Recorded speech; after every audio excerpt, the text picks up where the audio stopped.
What's up, Victory? Man, good morning. Man, y'all look good. Y'all showed up on a Sunday morning. Man, it's good to see y'all. Man, I don't really know whose idea it was to let the youth pastors preach today. We're preaching at all the campuses. But let me tell you, I'm excited about it. Because, man, today is going to be a great day. Man, where's my Victory Youth at? Y'all, hold on. Before I say anything, just now with Mariah, y'all got to put some respect in Mariah's name. You guys can't be cheering that softly. So in a second, I need all my Victory Youth to make some noise on 3, 2, 1. Yeah! That's more like it. That's more like it. Come on, somebody. Come on. All right, y'all. We are in a series right now called Family on Purpose. And I have the honor and privilege of being able to share week 2 with you guys. This is a message that the youth pastors have been putting together and been praying over. Man, I'm excited for us to hear because I believe that there is power in the message that I have today. The title of my message is this: The Voice in the Village. The voice in the village. Say to your neighbor, the voice in the village. Yeah, I pulled a Pastor Darius on y'all. Yeah, buddy. The voice in the village. So, we're talking about the voice in the village today. We need to know about the village. Many of you have probably heard the phrase, it takes a village to raise a child. You guys heard that before? Yes. It's an old African proverb that we don't know the exact origin of it, but we do know that it means an entire community of people must provide for and interact positively with children for those children to experience and grow in a safe and healthy environment. Yes. So when I say that it takes a village, what I'm saying is that parents, while you are the absolute core of influence and responsibility in your young person's life and your teenager's life, man, church, we have a part to play in it too. Because whether you're young or old, single or married, a parent or not, the way that you interact with the next generation matters. That's right. And it matters possibly more than ever. And what this generation needs from us right now, our 6th through 12th grade need more than anything, is a village. A village of people, a church, parents, people that are willing to come around them to take the time to show them that God's way works. Right. That God's way of life works, God's way of family works, God's way of marriage works. Come on, somebody. Yeah. God's way works. And I know as for me, I am thankful for the village that raised me. So a little bit about me. I am from Stockbridge, Georgia. I am one of not 1, not 2, not 3, but 4 boys. I am the oldest of 4, and I'm the son to 2 incredible parents. They came out to see me. Appreciate it up here in the front row. Appreciate y'all. Hey, let me tell you something. With 4 boys, I need y'all, people have been doing it for years, but I need you to continue to pray for my mom, okay? Because she didn't get no girls. Thankfully, I am now married to my beautiful wife, Caitlin, so I brought the first daughter into the family, but my mom's been leaning heavy on the Lord for a long time. And Dad's been having the time of his life. I mean, he's got 4 of us. So, growing up with us, man, 4 boys, wild in our household. No easy task to raise us. And I'm thankful for the village that helped. But for me specifically, I'm going to tell myself a little bit. Because on one hand, over here, I was the side of 2 coins. On one side, I was fun. I was energetic, the life of the party. My mom used to say I could sell ice to Eskimos because I was all personality all the time. But on the other side, I had some tendencies to be a little easily distracted. Yeah, you hear them laughing. I also could be a little bossy, if you were to ask my brothers, a lot bossy, arrogant from time to time. But more than anything else, there's one name that I had in our house growing up that really stuck with me. And I earned this nickname, I'll admit it. But the nickname that I earned in our household was Zach the Destroyer. I was Zach the Destroyer. And you could probably guess why. Because I broke everything. Let me tell you, I don't have time to tell you all the things I broke growing up. But I may or may not have spilled sweet tea on brand new laptops. Lived in the same house for 14 years, growing up from 3 to 17, and I think I broke 18 individual window panes during that time. So I think that's a little more than 1 a year. Who's counting? Dad was. So I had a tendency to be a little destructive. But there was one time in particular where I got myself into a situation where I was stuck. Let me paint a picture for you. I was about 15 or 16. I think I was 15. We're going to go with that. And my parents were out of town on an anniversary trip. And they were out celebrating their anniversary. Now, my parents have been married for 25 years as of this year. Shout out to y'all. Me and my wife, we got a year and a half. We're coming. We're coming for you. We're coming. So, they were out of town on an anniversary trip. And so for the weekend, our granny came to stay with us and the boys. There's too many of us to go stay at her house, so she came to stay with us at our house. You know what I'm saying? It was a normal weekend. You know, we're doing what we do. We're playing basketball in the driveway. We were playing Call of Duty on the Xbox. We were having a great weekend. But my parents went out of town in my mom's car. So what did my parents leave in the driveway? Well, it was my dad's beautiful, shiny, hot rod red Dodge Ram pickup truck. Yeah, boy. And at the time, remember, I'm 15, and what do 15-year-olds have at that time? Learner's permit. I was learning how to drive. And so they know most of the story, but what they don't know is what really happened is I just took an opportunity to learn how to drive some. Now, we didn't live on a giant property, but we did have a couple acres of grass, and so I thought, you know, I'm gonna hop up in the truck. I'm going to drive around. I even threw some music on, which later was a mistake. Drove around the yard, practicing. What I didn't really think through is the fact that the ground was wet because it had been raining for several days. And up in the corner of our yard, we had a fire pit. Now, when you think of a fire pit, I'm not talking about the metal ones you buy at Home Depot with the lid that you just have fire in your driveway with. I'm talking like we dug a hole. It was 9 foot in diameter, and it was 3 feet deep. Now, when I was driving up, I'm not reckless. I'm not trying to get up all on it, you know. But I was driving around it. But because the ground was wet, I went from one moment being on dry ground to one moment sliding into the fire pit. And next thing you know, there I am with the back end of my dad's Dodge Ram truck in the fire pit. I'm sorry, Dad. So what happened? In that moment, I'm stuck. I'm like, oh no, what do I do? What do I do? How do I move on? How do I get past this? Well, if it wasn't for my granny, y'all, it probably would have gotten a lot worse before it got better. My granny thankfully came out there and stopped me from destroying the transmission in my dad's truck because I was trying to drive it out the hole. And Granny's like, stop, please stop. Don't do that. You're going to destroy it. And then your parents will have to know this happened. So, not that she didn't try, but they did find out. This is not their first time finding out. You said a year later? Woo, man. Hallelujah for Granny. Let's go. All right. But man, if it wasn't for my granny who came out there and showed me what we needed to do, called the tow truck, got it taken care of, even though I was stuck in that moment, man, she was there to help me move past it when I didn't know how to move past it. When I was stuck in a moment where I felt like I was drowning in my own mistakes and my own foolishness, she was there to help me, guide me out of it. She was a part of my village growing up. And I'm thankful for the village that helped raise me, because I may be a pastor now preaching today, but let me tell you, it didn't start that way. And I just want to talk to each and every youth in the room, Victory Youth in the room. If you're 6th through 12th grade, I need you to know, man, that you are made for something great. That God has put gifts inside of you that are for good, God, to prosper you, because God has a purpose, and He created you with a design and with a purpose. We talk a lot about emancipating greatness in us because we're all made in the imago Dei, the image of God, right? I'm here to tell you that's not just for adults. Okay, that's for each and every teenager, because the same God and the same Holy Spirit that lives in us wants to live in you. And so let me tell you, even though the students in this room, you may be asking yourself, well, how do you know that? How do you know there's something great within me? Well, this is how I know. Anybody heard of the 12 disciples? Yep. The people that, the gentlemen that Jesus handpicked to help change the world, people He lived with, walked with, talked with, and showed all He knew to.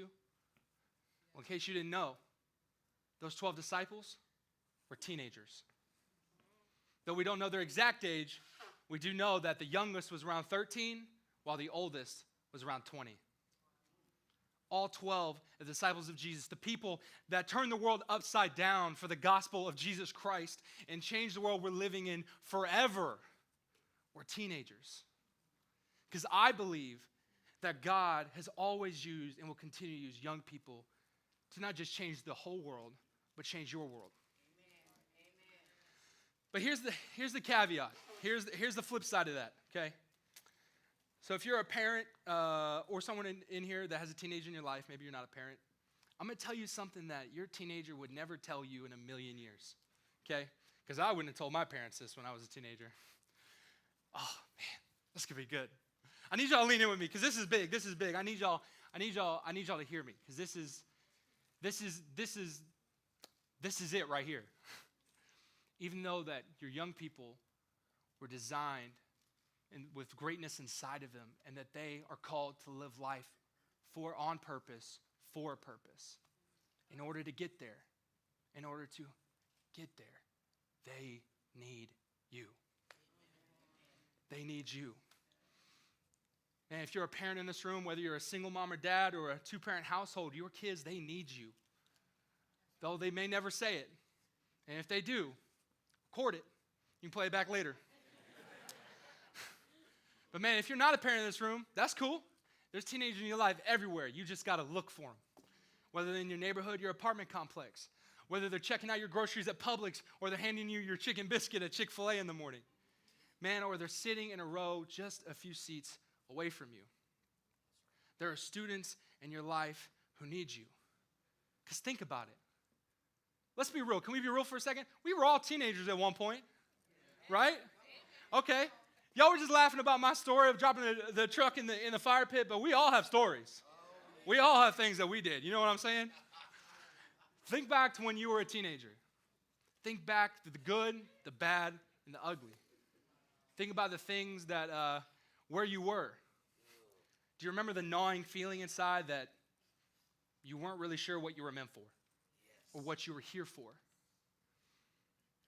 Man, now think about how far you've come, where you are now, the things that the Lord has done inside of you, the journey that he has brought you onto this point. I ask you, would you be where you are today in this room and in your life if it wasn't for someone who came alongside you, a village that came alongside you? Man, that saw the greatness in you, that saw it, what was inside of you, and helped call it out of you. I know that I wouldn't be. I wouldn't be staying on the church. Man, for some of us, it was a coach. It was a teacher. Maybe it was a youth pastor or a parent. But we've all had people that at one point or another came alongside us, and when we were stuck and we didn't know how to move forward, helped us find a way out. Tell you this, what this generation needs more than anything is a village. Because as for me, if it wasn't for my parents, grandparents, pastors, and people in my life, man, even youth leaders and young adults who saw beneath my ego and saw beneath my exterior and saw the man of God in me, saw the leader in me, saw the pastor in me long before I ever did. And I wouldn't be here today. I wouldn't be where I am without those people in my life. That's right. So when I say they need you, church, I mean they need all of us. Right. They need a village that's willing to come around them and show them that God's way works. Right. Yes. So, with that being said, if we're the village, I need you to know that our students, they have a voice. They have a voice. They have something to say. And they're crying out to us each and every day. So we're talking about the voice in the village. Because whether we know it or not, we all need a village. And we find this to be true in 1 Samuel chapter 3. This chapter tells the story of a boy named Samuel, who's about 12 years old, and his mentor, the priest Eli, who at this point was basically his guardian. Now, Samuel in this story is crying out to Eli multiple times. But it's because there was greatness inside of Samuel that God was trying to get out of him. So you see, if you've read the Old Testament, you know anything about Samuel. Samuel was one of the Lord's very first prophets, a mouthpiece of God. He was the greatest and final judge of Israel. Now, when we say judge, I'm not talking about, like judges we have today that proceed in courtrooms. No, a judge of Israel was a leader of all of Israel. And he was the final judge because he was the prophet that the Lord used to anoint and appoint not just the first king of Israel, man, but the greatest king of Israel, King David, a man after God's own heart. And from the line of David that was helped establish by Samuel, eventually came Jesus. Samuel, the more you know about Samuel, the more you realize he was a major player, not just the story of Israel, but man, of all of human history. Samuel was someone that lived life on purpose. But before any of that, he was just a kid, like many students in this room, crying out for a village to help him. So as we begin to read this, is in 1 Samuel chapter 3, verses 1 through 7, it says this: Meanwhile, the boy Samuel served the Lord by assisting Eli. Now in those days, messages from the Lord were very rare, and visions were quite uncommon. One night, Eli, who was almost blind by this point, had gone to bed. The lamp of God had not yet gone out, and Samuel was sleeping in the tabernacle near the ark of God. Suddenly, the Lord called out, "Samuel." "Yes," Samuel replied. "What is it?" He got up and ran to Eli. "Here I am. Did you call me?" "I didn't call you," Eli replied. "Go back to bed." So he did. Then the Lord called out again, "Samuel." Again, Samuel got up, went to Eli. "Here I am. Did you call me?" "I didn't call you, my son," Eli said. "Go back to bed." It says this: Samuel did not yet know the Lord because he had never had a message from the Lord before. See, God was trying to pull the greatness out of Samuel. He was trying to speak directly to him. But in order for that to happen, he needed Eli's help to get him to move forward. So as we read through the story about Samuel crying out to Eli, I want to present you with 4 cries that we have from our generation today, 4 cries in our own village here at Victory. And I don't want you to hear it just from me. I want you to hear it from themselves. So the first cry, the first voice in the village is crying out, "Notice me." Sometimes I feel like I'm invisible, And like, I don't have a voice. It's like everyone has something to say, But nobody wants to listen. And believe it or not, I'm not just a problem that needs to be fixed. I actually have something to say. But will you listen? Will you take time not just to hear me, but to understand me? To be that safe place, an open heart. to help me process these thoughts that keep me up at night.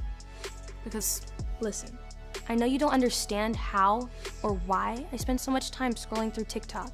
and drowning in the likes, follows, and highlight reels of Instagram. I get it. But I hide there because from time to time, It gives me a sense of belonging, like I matter. like I'm seen. But even those moments are short-lived. Because when the trends fade and there's not enough red hearts beside my name, I'm left empty once again. Looking and hoping for somebody to Notice me? The voice in the village is calling out, "Notice me. Notice me." In a nutshell, this is what Samuel is crying out for Eli. He's crying out for Eli to notice him. But we know that in order to notice something, man, to really notice something takes intentionality. Take this gift, for example. We all love gifts, right? Man, Christmas, birthdays, no matter the time, no matter the occasion, we all love getting gifts. Why? Because they mean something, because they're valuable. But what makes a gift valued? What makes it valuable? It's not the wrapping paper. It's not the tape. It's not the bow on top. Man, it's not even the box, right? What makes a gift valuable is what's inside of it, what's underneath it. But in order to enjoy what a gift is meant for and what makes it valuable, you have to take the time to open it. How many times do we open a gift that somebody got us and on the backside of the paper, we're like, "Oh, what is it? What is it? Oh, it's an Amazon box." And you got to go get a knife and open that box, and then you got another box, and then eventually you get to the gift. Growing up in our household for Christmas, my parents would always put the gifts underneath the tree on Christmas Eve after we went to bed. So we didn't see any gifts till Christmas morning. Now, if you're in here and you still believe in Santa Claus, I'm so sorry. The burst your bubble, it's over. Your parents are doing it for you. But you can thank them for the Xbox you got last year. But there was some family friends of ours who did Christmas a little different. Even to this day, I'm still like, yeah, y'all crazy. Now, I love these people. I'm not going to name drop them, though. If y'all watch online, you know who you are. What they would do is as soon as they'd buy a gift, starting like at the beginning of December, they would just go ahead and wrap it and put it under the tree. So like the whole month of December, there were just gifts collecting underneath the Christmas tree in the living room. They'd see them every day. They'd walk past them. They'd be in the same room with the gifts. I don't know about y'all, but if my parents did that, about December 19th, 3 a.m., my alarm's going off. I'm going to open them, see what's in all of them, and I'm going to rewrap them and put them back. That's what I would have done, and they know that. That's why they didn't do that, okay? They even had to wait a little extra late at night because a couple times I hid behind the sofa like, what they got? What are they doing? What's Christmas? Let's go. But man, my friends, they would have Christmas gifts the whole month of December. Would just be under the tree. They're in the same room with them. They'd see them. They'd be around them. They could pick them up. They knew they were great. They knew they were valuable. But man, it wasn't until Christmas morning when they got to open them that they realized what was inside. What was the purpose? What was the greatness inside of the gift? It says in Psalms 127:3, children are a gift from the Lord. They are a reward from him. If our students are a gift from God, why is it that oftentimes we leave them unwrapped underneath the tree in our own home? Where we walk past them every day, we see them every day, we know they're there, and we know that they're valuable. We do. But how often do we take the time to really notice what's inside of them? To notice what they're meant for? Because we have students in our lives today that are crying out to be noticed, to be seen, and not just be heard, but really listened to. And when we don't do that, oftentimes we leave students feeling like this gift. A box that is empty and void of value. But we know that that is not true. We know students are beautifully and wonderfully made, that they are not a mistake, that they're not a problem that needs to be fixed, that they have something to bring to the table here and now. But we have to take the time to notice them.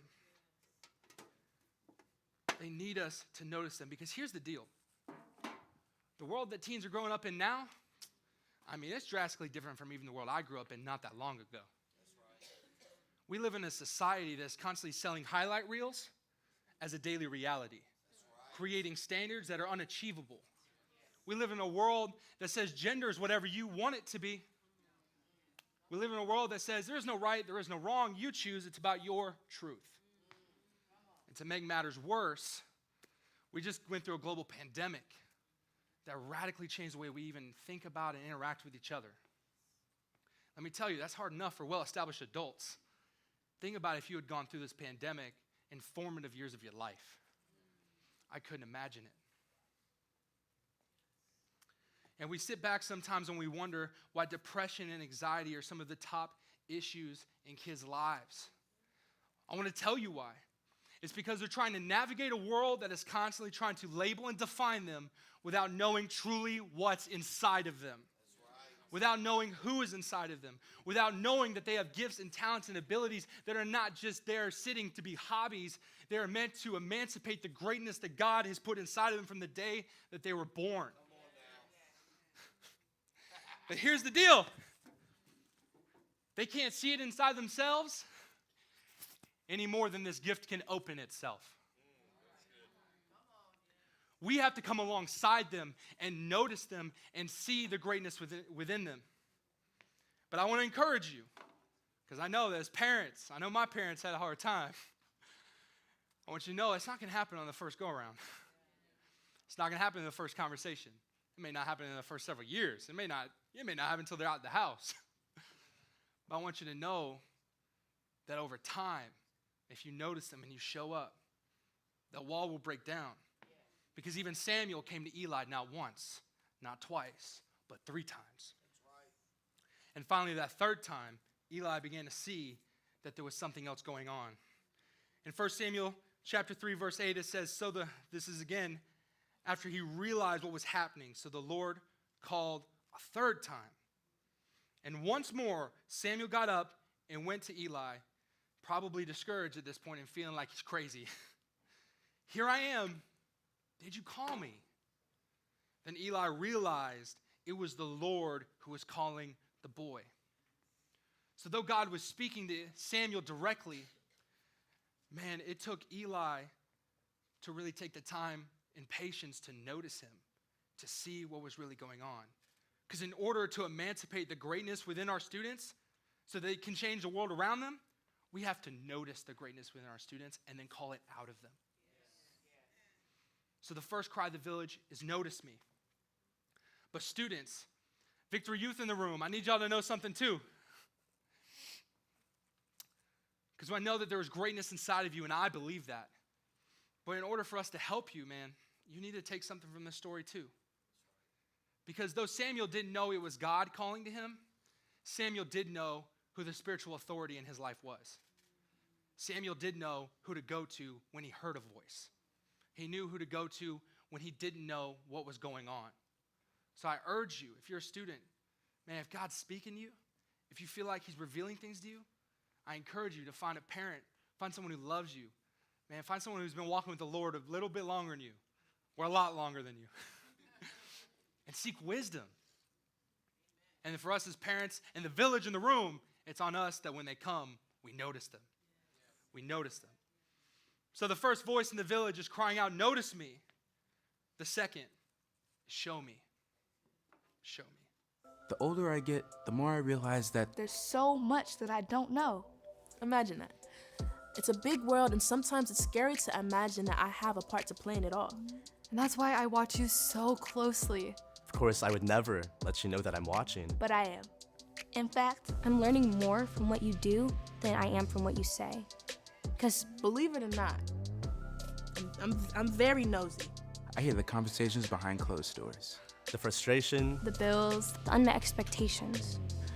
I honestly don't know how you do it. But when I see you take your fears and worries to God, and when I see you, trust him, even when it's hard, It encourages me in a big way. But when you don't lean on God, I see that too. And I'm left with questions. So yes, I need you to teach me how to follow Jesus. But more importantly, I need you to show me.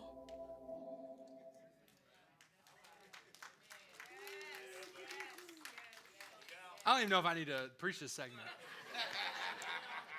I need you not just to teach me how to follow Jesus, man, I need you to show me.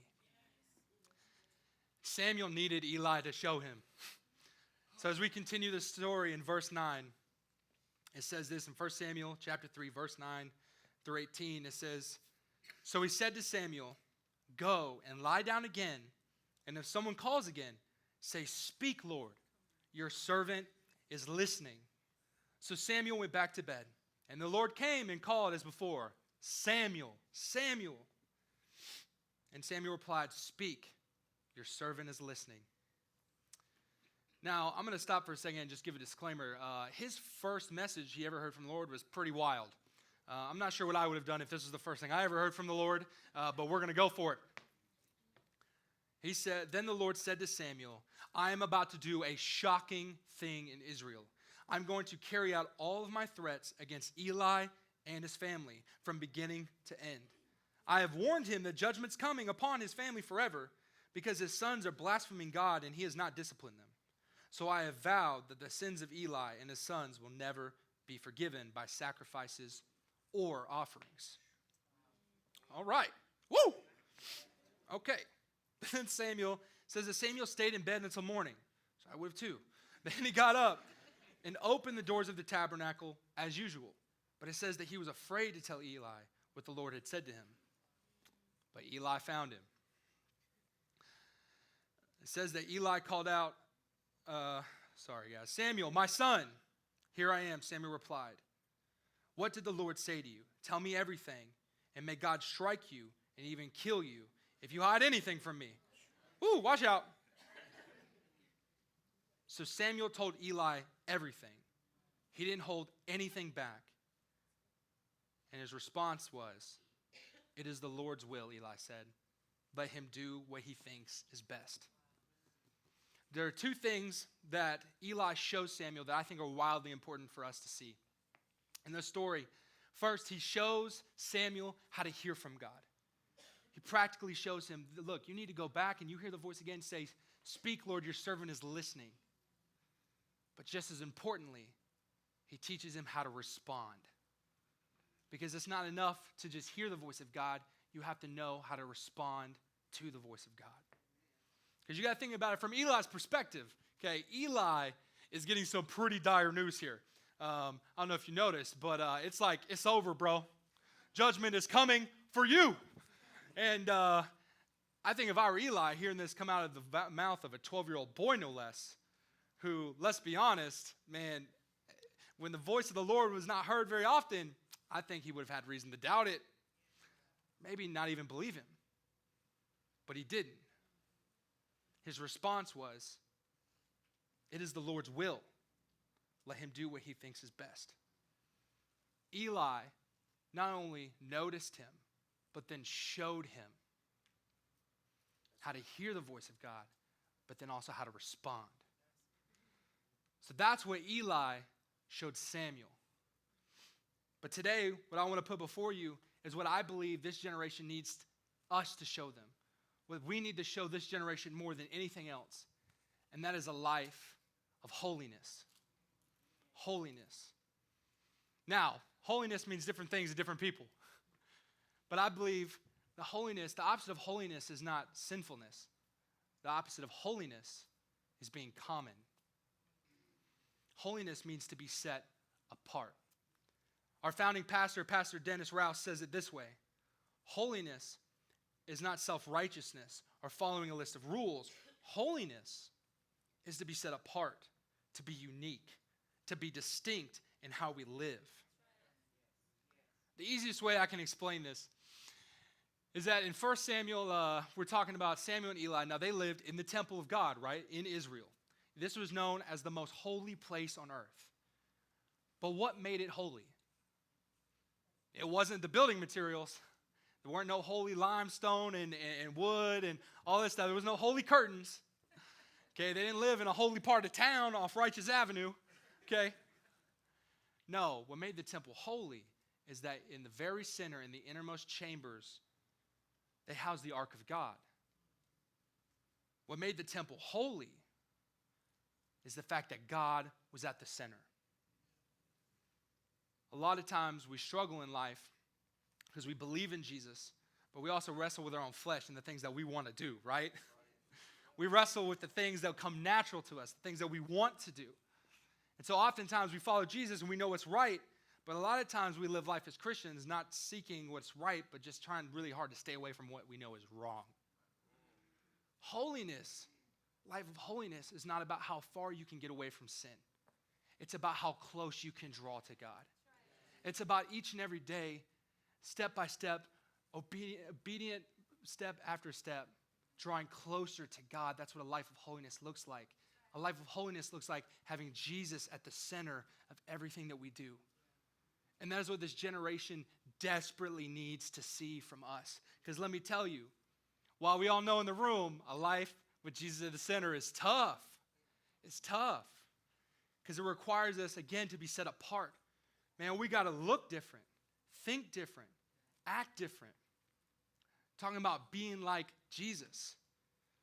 But for a lot of young people, man, it feels like an impossible task. Because we see people in the church telling us about this, but then when they leave the church, act in a different way. Because the number one reason that young people, and people in general, not just young people, but people in general, walk away from the faith is not because of anything Jesus ever said or did. It's not. It's from what we say and do. It's from what we say and do. Because we live in a world where Christianity is treated like a lifestyle, like not a lifestyle, it's a hobby. It's an add-on. It's a side project. Man, we've got to make Jesus not just something we do on Sundays, but something that we do every day. Something that is the center of our very world, that every decision that we make, every choice that we make is based in Jesus at the center. While this feels impossible, Let me tell you, it's not. It can be done. There's a movie that came out earlier this summer. I don't know if any of y'all have seen it or not. 9 a.m., it was just me and Pastor Darius who saw it. It's a movie called Top Gun Maverick. Has anybody seen that? Now, for those who haven't seen it, I'm not going to spoil it. Don't worry. Well, I might spoil it a little bit, but I'm not going to spoil it too much. You can still see it and enjoy it. I think it's still in theaters. They're milking that sucker. It came out in May. They're just trying to get all of it after COVID. So, in this movie, Top Gun Maverick, man, they set out on a mission that seems impossible, that seems unachievable.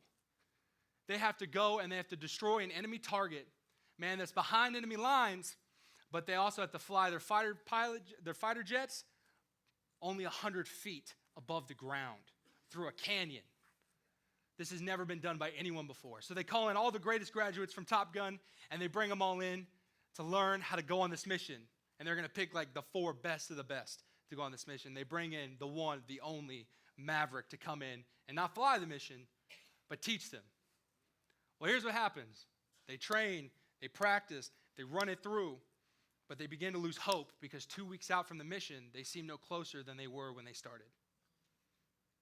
They had very little confidence that it could even be done. So the admiral in charge of the project called Maverick into his office, and he said something that stuck with me ever since I watched the film.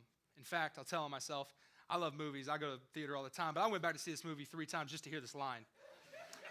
Just to be honest with you guys, because it struck me that deeply. He said, Maverick, your job is not just to teach them how to fly it, but to show them that it can be done. It's not just to teach them how, but it's to show them how it can be done, to instill confidence in them, that they can do it, that it can be done, that it is possible. And so what did he do? He broke the rules. He stole a fighter jet, and he flew the mission himself. He went through the simulator, and he got out just in time, proving to them, showing as an example that this is possible, and we're going to do it, and we're going to do it together. Church, today as a village, we need to show young people that a life with Jesus at the center, man, it's not only possible, man, but we need to do it every day. Our flagship verse at Victory Youth is this, is 1 Timothy 4:12. Don't let anyone think less of you because you are young, but be an example to all believers in what you say, in the way you live, in your love, your faith, and your purity. This is a message from the Apostle Paul to Timothy, who is his protege, man that he was training in the faith. Paul was his village, calling the greatness out of him. But Paul had the authority to say this to him because he had already modeled it for him. He wasn't calling Timothy to do anything that he either hadn't done or wasn't willing to do. I challenge us to do the same. The voice in the village is crying out, notice me, show me, but also love me. I know that sometimes they disappoint you. To be honest, sometimes I disappoint myself. It's like society just has a way of making you feel like you have to work and perform in order to earn love. Which is why I need you to believe in me and love me. Whether I'm on top of the world today or struggling to survive tomorrow. I may not say it enough, but it's the small things that matter the most. A hug, Smile. An encouraging word that builds me up instead of the negative ones that tear me down. I don't know. Feels weird even saying out loud. But your love gives me courage. Courage to Love others. Courage to grow. Courage to Believe that no matter what, This is my home, and I'm always welcome here. I need you to love me.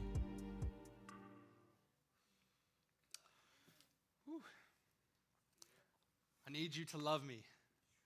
For this point, I just simply want to tell you guys a story from my own life of someone who, through their sacrificial love and their pursuit of me, put me in a place to truly hear from God for myself. In December of 2016, I'm going to go ahead and age myself, not because I'm old, but because I'm young.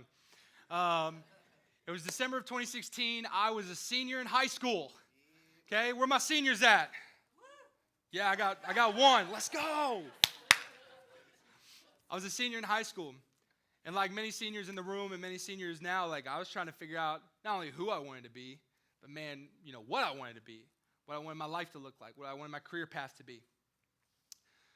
And I remember during that point in my life, I was taught my whole life to lean on the Lord for direction, to trust his way, to trust his path.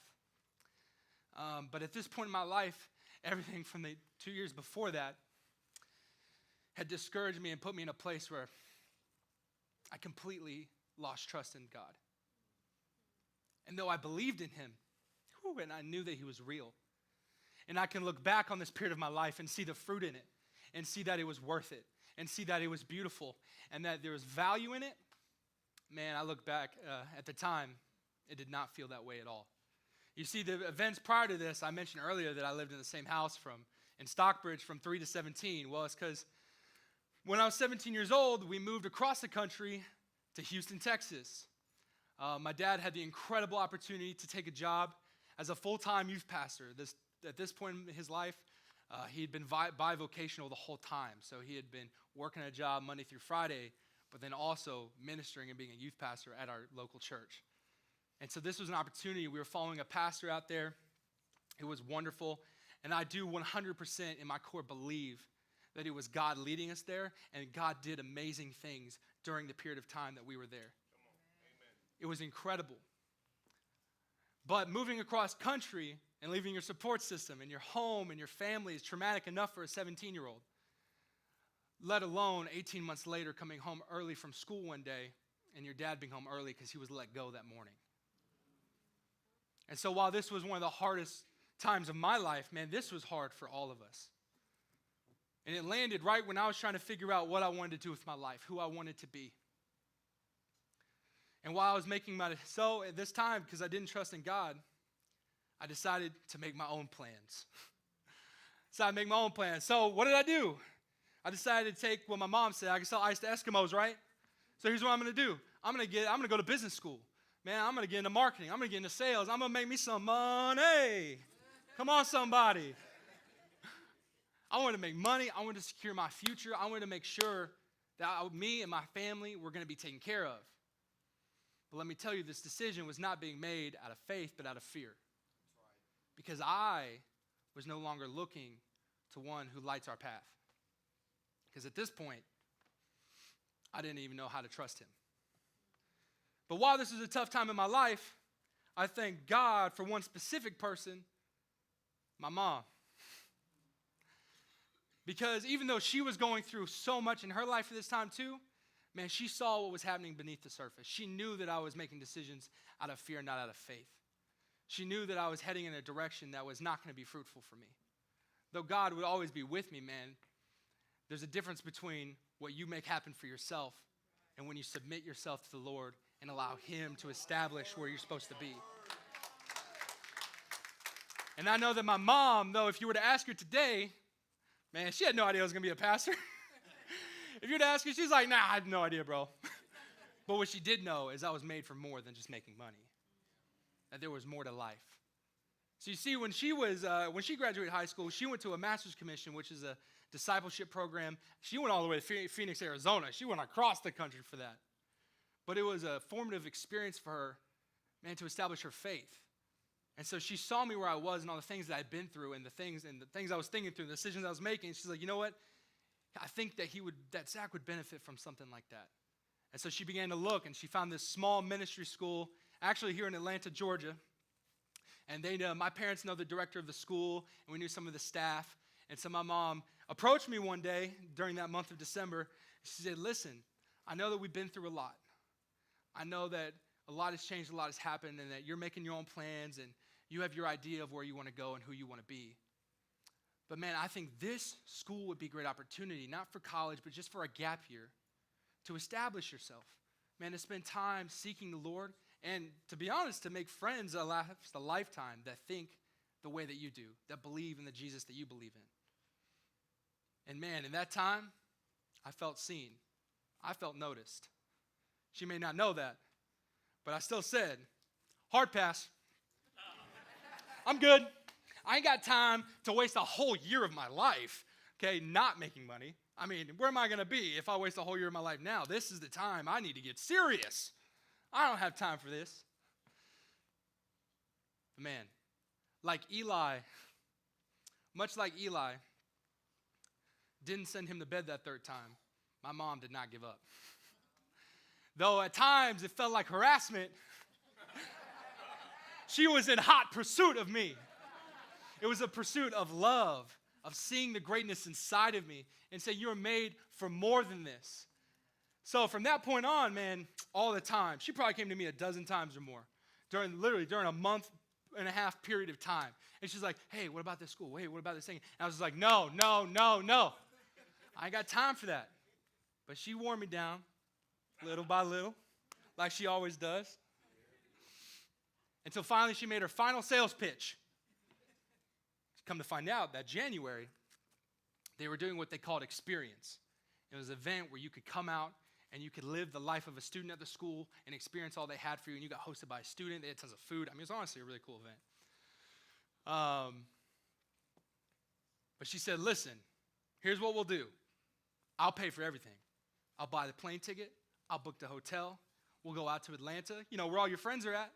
And if you go to this event for 2.5 days, we will stay the whole next weekend, and we'll get to hang out with some of your friends. And here's what I want you to do. I want you to walk in with an open mind and just see what they have to offer. Just see. And when it's over and it's said and done, you can make your own decision about where you want to go for school. I'll leave it at that. And so finally, I relented. But let me tell you, I was in it for the weekend after. Man, I remember us getting on the plane. I still remember to this day getting on the plane and thinking to myself, no matter what happens, no matter who I meet, no matter what I hear, I'm not changing my mind. No, I'm not changing my mind because I have a plan and I know what I want to do. But man, we got there. We pulled up to that church. It was something different about this place.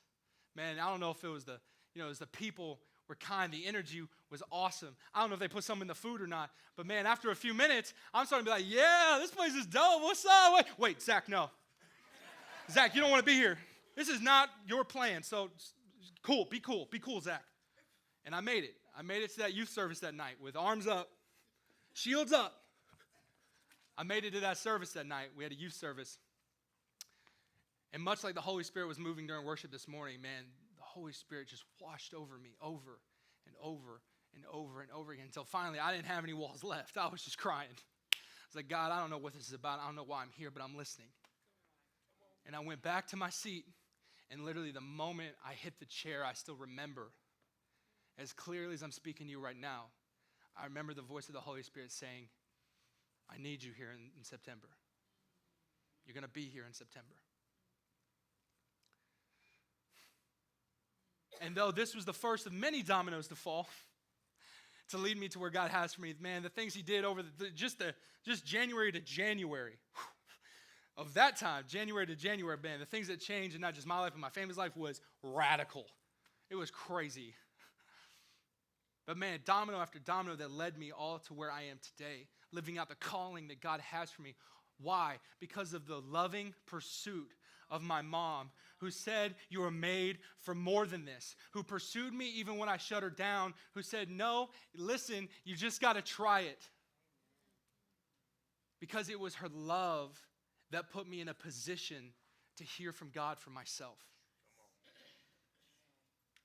Man, we can notice the greatness in our students.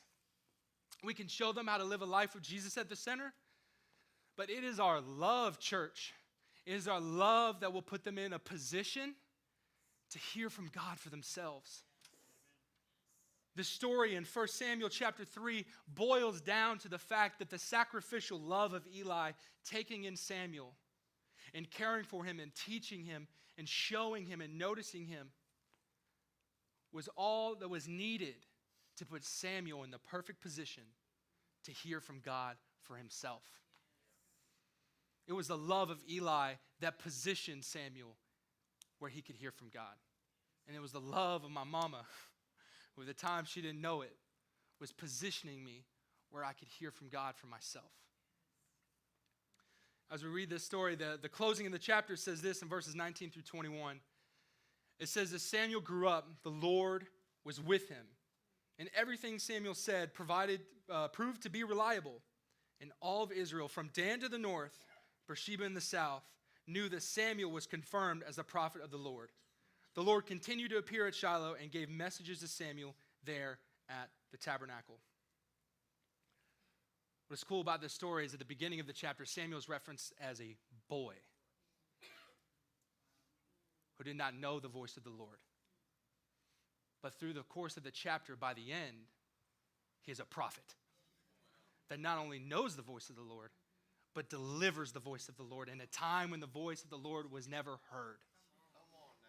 It is our sacrificial love for our students that emancipates the greatness within them because it puts them in a position to hear from Jesus for themselves. Our love makes room for Jesus to enact lifelong change. Because like my mom used to say, she could do all that she could for us, but she knew if it wasn't for encounters with the Holy Spirit, we wouldn't be who we are. I'm thankful for my village, my parents, my grandparents, my church, youth leaders. I could name people all day long. Man, people that are in this room right now that continually put me in a position to hear from God for myself and called the greatness out of me. Church, today we are a village, and this generation needs us to notice them, to show them, to love them. And finally, as we close, they need us to pray for them.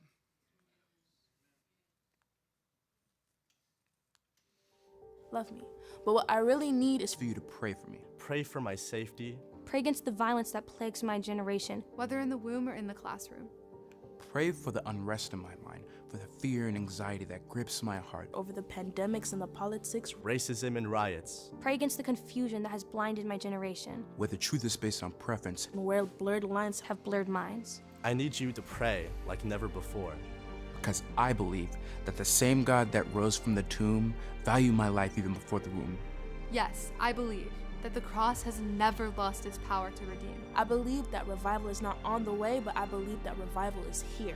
And I believe That I don't have to wait until I'm old To do something great for God. I can make a difference in my world right now. Why? why? Why? Because I believe. That I was made for something great. But the question is, Do you? Victor, will you stand to your feet with me? We're talking about with our students. We're not done yet.